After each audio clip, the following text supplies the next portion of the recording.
Assalamualaikum warahmatullahi wabarakatuh. Halo semuanya, gimana kabarnya? Sehat selalu ya untuk kita semua. Oke, hari ini saya akan bahas suatu hal yang cukup penting yang sering ditakuti banyak orang, yaitu risiko gagal bayar di aplikasi Shopee, terutama di layanan seperti Shopee PayLater atau S-Pinjam. Nah, di aplikasi ini banyak orang yang gagal bayar. Jadi penting banget saya bahas nih, karena masih banyak yang bingung dan takut, bahkan panik karena berbagai isu yang beredar, mulai dari sebar data yang sampai katanya nih, ini jadi headline di video ini, yaitu tentang masalah pemblokiran rekening. Nah, sampai yang bilang katanya desanya datang ke rumah atau gimana. Oke, apa sih sebenarnya risiko terburuk dari kalau kita gagal bayar di Shopee PayLater atau S-Pinjam? Oke, kita bahas satu persatu ya. Pertama, Shopee itu aplikasi legal ya, legal OJK. Pertama kita harus tahu bahwa Shopee itu termasuk layanan Shopee PayLater-nya atau S-Pinjamnya itu resmi dan berada di bawah pengawasan OJK. Artinya, ada batasan yang ketat soal cara penagihannya. Harusnya seperti itu. Nah, mereka itu tidak bisa semena-mena melakukan tindakan yang melanggar hukum. Dan DC-nya atau debt collector-nya pun harus mengikuti aturan resmi yang sudah ditetapkan oleh OJK. Nah, kalau ada yang bilang Shopee itu bisa memblokir rekening atau dijebloskan ke penjara atau bisa menyita barang, itu satu jelas tidak benar. Nah, oke, selanjutnya yang kedua, Shopee sebar data dan blokir rekening. Nah, itu adalah dua hal yang paling sering ditakuti. Ya, kita akan disebar data sama diblokir rekeningnya. Oke, pertama kita bahas tentang masalah data pribadi dulu nih. Insya Allah, ya tidak dilakukan oleh Shopee. Ya, karena itu adalah pelanggaran berat dan bisa langsung dilaporkan ke OJK. Shopee bukan pinjol ilegal ya, jadi mereka itu akan menjaga reputasi mereka. Tapi biasanya Shopee itu akan menagih ke kontak yang bukan kalian daftarkan, kontak darurat yang bukan kalian daftarkan. Misalnya kalian mendaftarkan kontak darurat kalian itu ke suami atau ke istri atau ke teman. Tapi bisa juga kalau misalnya kontak daruratnya juga nggak respon, itu bisa ke nomor handphone yang pernah diisiin pulsa sama di aplikasi Shopee itu, atau mungkin alamat pengiriman barang. Nah, itu bisa ditagih. Nah, makanya bilang katanya itu sebar data gitu kan di luar kontak darurat. Iya, gitu. Oke, tentang masalah pemblokiran rekening, lagi-lagi itu tidak bisa dilakukan oleh sepihak oleh Shopee. Nah, mereka itu tidak punya akses langsung ke rekening pribadi kalian.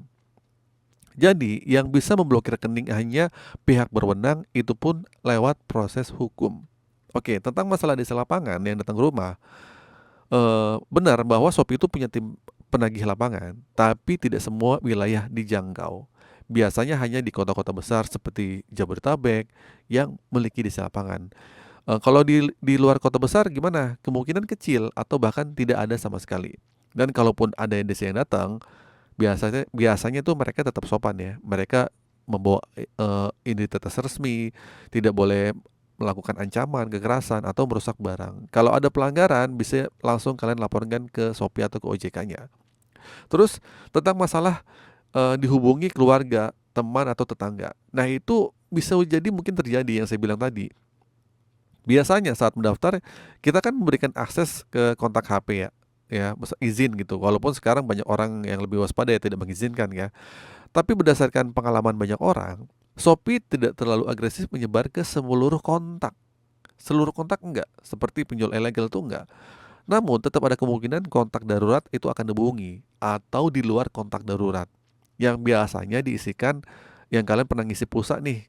Mungkin kalian pernah ngisi pulsa temen gitu. Nah, itu bisa jadi dihubungi. Terutama kalau kalian nggak merespon kontak daruratnya, ya udah itu akan ke situ. Nah, oke, selanjutnya nih tentang masalah sanksi terhadap akun Shopee atau toko Shopee. Nah, ini poin penting buat teman-teman yang punya toko Shopee ya. Galbay ini bisa berdampak ke akun toko kalian. Terus beberapa pengguna melaporkan akun tokonya itu dibekukan. Tidak bisa login, bahkan performa tokonya menurun drastis gara-gara gagal bayar. Nah, ini karena Shopee berada dalam satu ekosistem. Jika ada pelanggaran finansial dari satu sisi, bisa berimbas ke sisi lain. Jadi, kalau kalian penjual aktif di Shopee, lebih baik cepat-cepat cari solusi atau negosiasi pembayaran agar tidak berdampak ke usaha kalian. Nah, selanjutnya, apa sih resiko terberatnya kalau kita gagal bayar di Shopee nih, Bang? Oke, itu tentang masalah skor kredit aja. scroll kredit di Slick OJK. Kalau kalian galbay, ya udah data kamu akan tercatat di Slick OJK yang dulu disebut dengan BI checking. Nah, efeknya mungkin sulit mengajukan pinjaman ke bank atau ke fintech lain. Terus kredit skor kalian itu akan buruk dan bertahan hingga bertahun-tahun kalau kalian nggak bayar. Tapi jangan khawatir, jika kalian sudah melunasinya suatu saat nanti, kalian tuh bisa mengajukan pemutihan atau pembaruan data ke OJK agar skor kredit kalian tuh bisa diperbaiki. Nah, oke. Kesimpulannya, gagal bayar itu bukan akhir dari segalanya. Kalau sekarang kalian mengalami gagal bayar, terutama di Shopee, ya udah, tenang, jangan panik. Shopee itu bukan pinjol ilegal, ya. Nah, mereka itu tidak akan bertindak di luar batas hukum. Dan desanya tidak seenaknya menyita barang, apalagi sampai memaksa atau paksa bayar dengan kekerasan. Kalau ada yang bertindak kasar, ya udah kalian punya hak untuk melapor. Yang paling penting nih adalah kalian tuh fokus dulu ke pemulihan kondisi keuangan kalian, cari peluang penghasilan tambahan, sisihkan sedikit-sedikit uang kalian untuk melunasi hutangnya. Dan kalau udah bisa, ya udah hubungi pihak Shopee-nya untuk negosiasi. Jadi teman-teman ya, gagal bayar memang bukan hal yang menyenangkan, tapi bukan juga hal yang perlu kalian takuti secara berlebihan. Nah, selama kita bertanggung jawab, bersikap tenang dan tidak menghindar, ya udah, insya Allah semua bisa diselesaikan satu persatu. Dan terakhir ya, jangan pernah percaya jasa-jasa penghapusan data atau joki galbay atau konsultasi utang yang mengatasnamakan channel ini ataupun siapapun. Itu jebakan atau penipuan.